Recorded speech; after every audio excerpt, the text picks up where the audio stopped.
50 years old, was in a van and was rescued here by the sheriff's office. He was taken to the hospital in critical condition, and sadly, we are reporting tonight that he has died. You can still see a lot of high water here. Some cars appear to be partially submerged, and you can also see the airboat over to the right of you, or screen there, with the sheriff's office. This is a big high water area all along the East Tex. In fact, we were just with the sheriff's office in a high water vehicle all over the northeastern part of Harris County, and a lot of high water areas still in this area. I know Bree was just talking about this. As we get dark, people may be thinking, oh, the water's receded, but there's still a lot of high water areas, especially in this area of town, and definitely don't get out in it, especially in the dark where you can't see.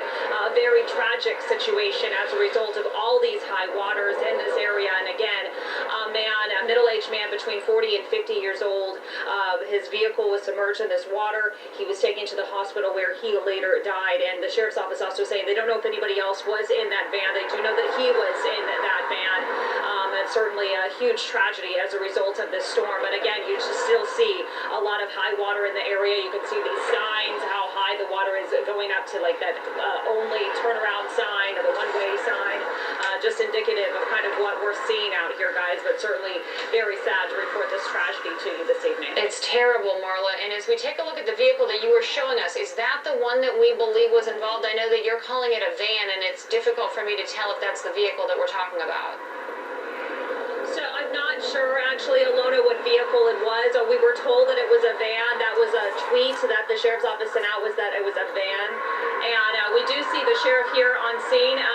But Sheriff, could we talk to you? Actually, the sheriff is right here, right now, Sheriff Ed Gonzalez. Hi, Sheriff. Thanks so much for joining us. Very sad to hear about what happened. One of the questions that was just asked was about specifically what happened, and it is the van. I believe he was in a van. Is that correct? Is that van still out here? Yeah, that's my understanding. The preliminary information we have is that the van was traveling westbound towards Bush Airport.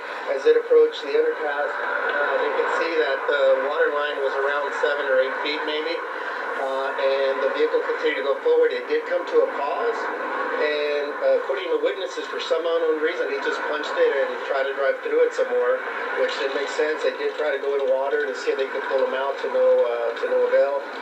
At that time, one of our units happened to be going by the area and got out and tried to assist with the rescue. At this point, we've got apparatus out here, but the boat is submerged. We're hoping for the water to recede a little bit to make the operation a bit more easier. We haven't seen any signs of life, so it doesn't mean